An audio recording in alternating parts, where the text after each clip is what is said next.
The year is 1346, and a strange illness has arrived in Europe. People are dying, their skin covered in painful sores. At first, doctors are baffled, but soon they notice something terrifying. The disease seems to be spreading faster than ever before.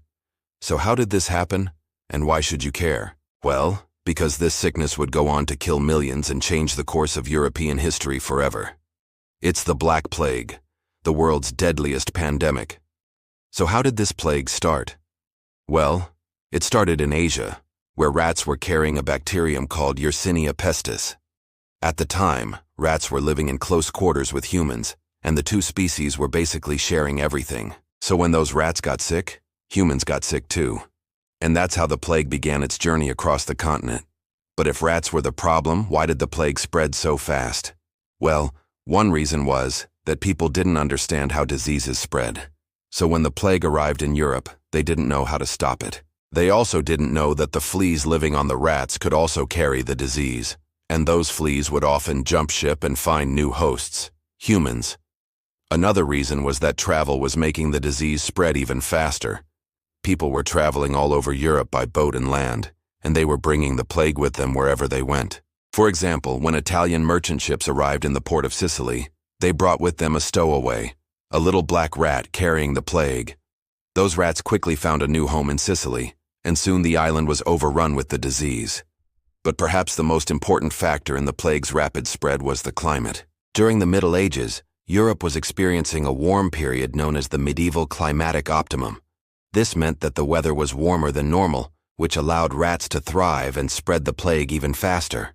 And let me tell you, the symptoms of the plague were absolutely awful. Victims experienced fever, chills, weakness, and painful swellings in their lymph nodes, which we now call buboes. These would often burst, causing even more pain and spreading the disease even further. And if that wasn't bad enough, the plague also caused black spots to appear on the skin, hence the name Black Death, and the mortality rate was absolutely terrifying. Up to 50% of people who contracted the plague died within a week. But despite the horrors of the plague, there were some survivors. And after the plague hit, the world was never the same again. For example, the plague led to massive social changes in Europe. The population had been decimated, and there was a shortage of labor. So the surviving peasants had more bargaining power than ever before. They were able to demand higher wages and better working conditions. The plague also helped to usher in the Renaissance.